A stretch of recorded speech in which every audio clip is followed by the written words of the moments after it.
Good morning students. आज 15 अगस्त है और 15 अगस्त के दिन भी हम लोग आप लोगों के लिए रुके नहीं हैं, क्योंकि हम लोगों ने कमिटमेंट किया है ना, कि आपका जो एग्ज़ाम है वो सही समय, आपका एग्ज़ाम के से पहले हम लोग लगभग सारे वीडियो को क्लियर करके दे दें। थोड़ा गर्मी है, कोई बात नहीं है। देखिए, सॉफ्ट स्किल का जो दूसरा टॉपिक था हम लोग का, कम्युनिकेशन स्किल्स, समझ में आ रहा ना, इसको आज हम लोग थोड़ा सा देखेंगे। लगभग तो एक ही वीडियो में हम समझा चुके हैं, फिर भी क्या है इंट्रोडक्शन टू कम्युनिकेशन स्किल्स, इसके की पॉइंट, टाइप्स, कितने टाइप्स के होते हैं, यही सब हम लोग देखेंगे। और फिर आंसर्स कैसे करना है इसके बारे में तो स्पेशल बातचीत हम लोग कर ही रहे हैं। ठीक है स्टूडेंट्स, तो डेफिनेशन में यदि हम लोग आते हैं, क्या है communication skill? Refer to the ability to convey information, है ना, इंफॉर्मेशन इफेक्टिवली। कहाँ पे थे? हाँ, communication skill refer to the ability to convey information effectively. That means अपने बातचीत के तरीके को कैसे प्रभावी तरीके से दूसरों तक आप रख सकते हैं। समझ में आ रहा ना, चाहे वो वर्बल हो, नॉन वर्बल हो, रिटेन हो, है ना। अब यही तीनों को हम लोग पढ़ेंगे। वर्बल का मतलब होता है बातचीत का तौर तरीका, नॉन वर्बल में आ जाता है आपका बॉडी लैंग्वेज, समझ में आ रहा ना। और रिटेन, जब रिटेन की बात आती है तो आपका सबसे पहले बात है कि लिखने का तरीका कितना सुंदर है, समझ में आ रहा ना, ग्रामेटिकल मिस्टेक तो नहीं है, स्पेलिंग मिस्टेक तो नहीं है, मतलब यही सब कुछ आता है स्टूडेंट्स। और ये आप जो बातचीत करके समझा रहे हैं, मतलब वर्बल तरीके से समझा रहे हैं, नॉन वर्बल तरीके से समझा रहे हैं, जेस्चर से समझा रहे हैं, समझ में आ रहा ना, मतलब अगले को, दूसरे को समझ में आ जाना चाहिए। यही कम्युनिकेशन स्किल की सबसे बड़ी ताकत है। उम्मीद करते हैं समझ में आ गया होगा। इंपॉर्टेंस क्या है ना। अब effective communication is a vital aspect of a life, whether in personal relationships, academic settings, workplace. मतलब जो बातचीत करने का तरीका है, या तो कहाँ कहाँ पे के बारे में बात किया जा रहा है, पर्सनल रिलेशन, आपसी संबंध के बारे में भी आपको, मतलब जो बात करना है वो तरीके से बात करना है ना, सटीकता से बात करना है, मतलब अच्छे टोन में बात करना है, अच्छे पेस के साथ बात करना है, समझ में आ रहा ना। चाहे वो वर्क प्लेस हो या फिर एकेडमिक हो, कहीं पे भी, समझ में आ रहा ना। ये क्या करता है ना, आपके रिलेशन को स्ट्रॉन्ग करने का काम करता है। बातचीत का तौर तरीका आपके रिलेशन को मजबूत करता है, और बातचीत के तौर तरीके से ही अगला आदमी आपको वैल्यू देगा और आपकी बातों को ध्यान से सुनेगा। फिर उसमें हम लोग की फीचर में आएंगे कि कौन कौन सा की पॉइंट है, क्या क्या इसका इंपॉर्टेंस होना चाहिए, तो उसमें भी हम लोग आएंगे। तो टाइप्स ऑफ कम्युनिकेशन स्किल में जब हम आते हैं तो सबसे पहला बात आता है वर्बल कम्युनिकेशन। तो वर्बल कम्युनिकेशन क्या होता है? जो स्पोकन, बोलने में हम लोग जो यूज़ करते हैं, बातचीत का तौर तरीका ही वर्बल कम्युनिकेशन कहलाता है ना। अब इसमें क्या है, क्लियरिटी होना चाहिए, है ना।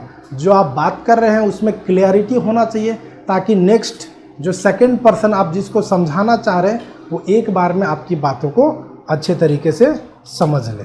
क्या क्लियर है? नेक्स्ट, टोन, जिसके बारे में हम बात कर रहे थे, है ना, कि आप किस तरीके से मतलब बोल रहे हैं, समझ में आ रहा ना। उसमें आपका इमोशंस, एटीट्यूड क्या है, वो आपका बोलने का जो टोन है, उसमें से आप इमोशनल तरीके से बोल रहे हैं, एटीट्यूड तरीका है आपका, र्यूड लैंग्वेज का यूज़ करें, वो टोन होता है। अगला पेसिंग। पेसिंग का मतलब होता है कि किस स्पीड के साथ बोल रहे हैं, किस फ्लो के साथ बोल रहे हैं। आप बोल तो बहुत अच्छे तरीके से रहे हैं, लेकिन आप बहुत स्पीड बोल रहे हैं, समझ में आ रहा ना, तो इसमें से क्या होगा, हो सकता है कि लोगों को ना समझ में आए।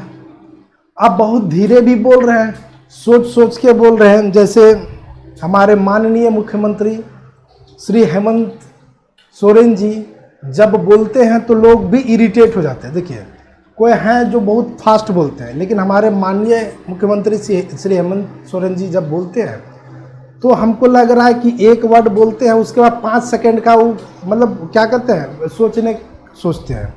तो ये भी नहीं होना चाहिए, है ना, समझ में आ रहा है। तो एक प्रॉपर तरीका होना चाहिए जो आपकी बात को अगला समझे।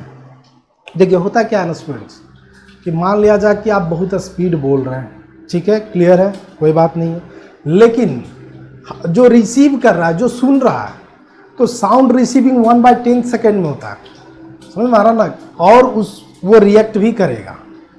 आप बहुत ही ज़्यादा कीजिएगा और वो रिएक्ट कर ही नहीं पाएगा, तो फिर आपका बोलना व्यर्थ हो जाता है। यही होता है पेसिंग, ठीक है। तो वर्बल था। नॉन वर्बल में जो आपके पास आता है, नॉन वर्बल का डेफिनेशन है the transmission of a message, मतलब जो मैसेज आप दूसरे सेकेंड पर्सन तक जो ट्रांसमिट करोगे, नॉट वर्बली, वर्बली नहीं, समझ में आ रहा ना, उसमें वर्ड का यूज़ नहीं करना है। उसमें आपको यूज़ करना क्या है, body language, facial expression, gestures and eye contact, समझ में आ रहा ना, क्लियर है।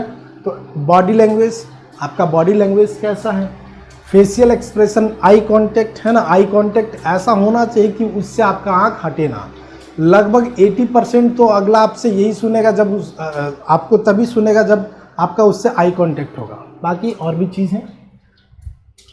तो इम्पोर्टेंस में क्या है, non verbal cues often convey more information than verbal. जो नॉन वर्बल होता है, कैसे आप हंस के बात कर रहे हैं, कैसे आप पोलाइटली बात कर रहे हैं, कैसे आप इशारा कर रहे हैं, समझ में आ रहा ना, ये कभी कभी वर्बल से काफ़ी ज़्यादा अच्छा होता है, समझ में आ रहा ना।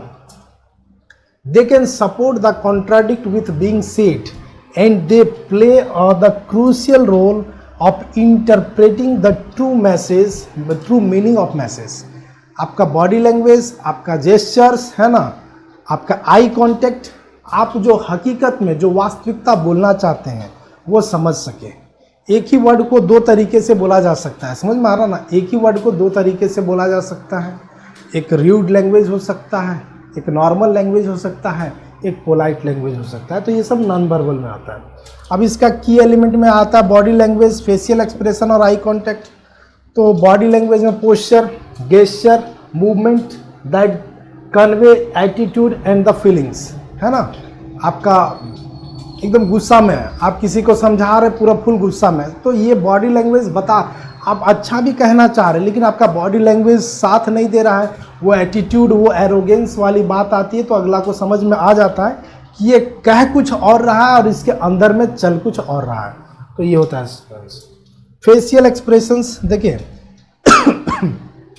एक झूठ मूठ का हंसी होता है, समझ में आ रहा ना, और एक वास्तविक हंसी होता है, तो वो भी आपको पता चल जाएगा फेस से, मतलब फेस पे ही इमोशन रिफ्लेक्ट करेगा, है ना, कि आप किस तरीके से अगले को कन्वे कर रहे हैं। Eye contact, direct eye contact can convey the confidence and, मतलब जो आई कांटेक्ट होता है ना, ये आपके कॉन्फिडेंस लेवल को बढ़ाता है, साथ ही साथ जो रिसीवर होता है उसके भी कॉन्फिडेंस लेवल को क्या करता है, बढ़ाने का काम करता है। बात समझ में आ गया। उसके भी कॉन्टेक्ट क्या होते हैं, कॉन्फिडेंस लेवल को बढ़ाता है, और साथ ही साथ आप में विश्वास हो जाता है, किसका, जो रिसीव कर रहा है, जो सुन रहा है। तो और ये भी वो आपसे सेटिस्फाइड हो जाता है कि जो बंदा है वो ऑनेस्ट है, डिसऑनेस्ट नहीं है। उम्मीद करते हैं। Next, gestures, hand movement and the other gestures that empathise point to conveys, है ना, कि क्या बातचीत करने का वो होता है ना, वो पता चल जाता है स्टूडेंट। रिटेन कम्युनिकेशन, 3 तो मेन यही था। वर्बल के बारे में हम लोग बात कर लिए, नॉन वर्बल और रिटेन। रिटेन में आपको है कि सबसे पहली बात है कि आप जो लिख करके बता रहे हैं मस्ट बी एट्रैक्टिव, एट्रैक्टिव होना चाहिए, ड्रामेटिकल मिस्टेक नहीं होना चाहिए, स्पेलिंग मिस्टेक नहीं होना चाहिए, है ना, और मिक्सचर वर्ड का यूज़ करना चाहिए, है ना, ना बहुत ज़्यादा हाई फाई ना बहुत ज़्यादा लो, बस वही सब चीज़ें इसमें से, ठीक है। इसका definition, the use of written word to convey information, लिख करके जो इंफॉर्मेशन बताते हैं उसको रिटेन कम्युनिकेशन बोलते हैं, समझ में आ रहा ना। और ये प्रोफेशनल लाइफ में काफ़ी ज़्यादा, समझ में आ रहा ना, इम्पोर्टेंस होता है। आज के डेट में जैसे सबसे ज़्यादा वैल्यूबल जो चीज़ है वो रिटेन कम्युनिकेशन है। कहीं पे भी किसी भी पॉइंट पे जो सबसे ज़्यादा वर्ड का ताकत होता है वो रिटेन का होता है। ओरल का वैल्यू नहीं देता लोग, जेस्चर का वैल्यू नहीं देता है, लेकिन यदि रिटेन में होता है तो वो एक प्रूफ बन जाता है, प्रमाण बन जाता है। उम्मीद करते हैं समझ में आ गया होगा। क्लियरिटी होता है इसमें से, है ना, क्या बताना चाह रहा है क्या नहीं बताना चाह रहा है, काफ़ी क्लियरिटी होता है। ये प्रूफ भी होता है, प्रमाण भी होता है। ग्रामर स्पेलिंग मिस्टेक के बारे में बता दिए। Tone, the choice of a word, है ना, आप किस वर्ड का चॉइस कर रहे हैं जो कि पोलाइट हो, रफ वर्ड हो, समझ में आ रहा ना। फिर structure, organising content logically with clear introduction, समझ में आ रहा ना। सबसे पहली बात है जो आप इंट्रोड्यूस कर रहे हैं, कभी भी रिटेन फॉर्म में जो हम लोग इंट्रोड्यूस कर रहे हैं उसमें क्लियरिटी होना चाहिए। सारा मैसेज वो इंट्रोडक्शन में ही क्लियर हो जाना चाहिए स्टूडेंट्स। चलिए आगे नेक्स्ट देखते हैं। तो listening skills is very important, समझ में आ रहा ना। इसमें हम एक ही लाइन में बोलेंगे, क्या बोलेंगे कि एक अच्छा वक्ता, है ना, मतलब speaker, a good speaker must be a listener, मतलब गुड लिसनर। उसको एक अच्छा जो वक्ता है उसको एक अच्छा श्रोता भी है। चलिए बातचीत करने का तौर तरीका तो समझ चुके हैं, लेकिन यदि आप कोई प्रॉब्लम सॉल्विंग में कर रहे हैं, प्रॉब्लम सॉल्विंग, तो आपको अच्छे तरीके से सुनना पड़ेगा। आपका 100% फोकस उसके बातों पे होनी चाहिए। उसको आप क्लियरिटी से सुन लीजिएगा, आपका माइंड क्लियर हो जाएगा। देन आफ्टर उसको आप क्या कर सकते हैं, उसके प्रॉब्लम को सॉल्व कर सकते हैं।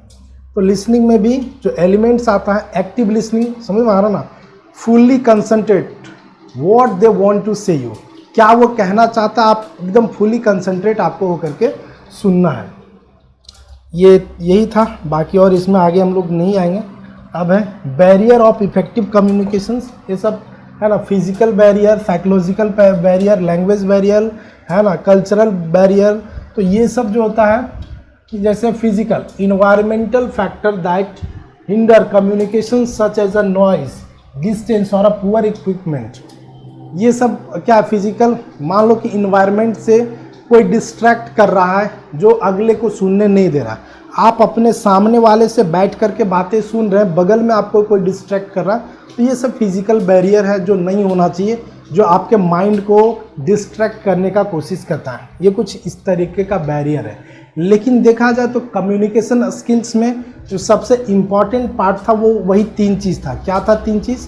तो पहला जो था, पहला क्या था जी, पहला स्टूडेंट्स वर्बल कम्युनिकेशन, उसका की फीचर, की एलिमेंट्स, इंपॉर्टेंस, नॉन वर्बल और रिटेन।